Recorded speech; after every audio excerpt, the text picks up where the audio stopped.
Hi, my name is Xzaviar and I come from the Bronx and my major is baking production management.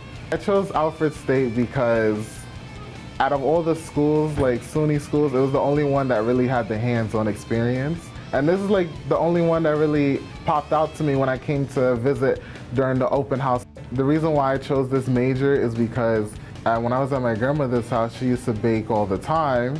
And eventually I kind of just picked up on it, started baking at home. I did a cake for my mom's birthday one time and it just kind of went along the way. I think you should come to baking if you have the passion for it.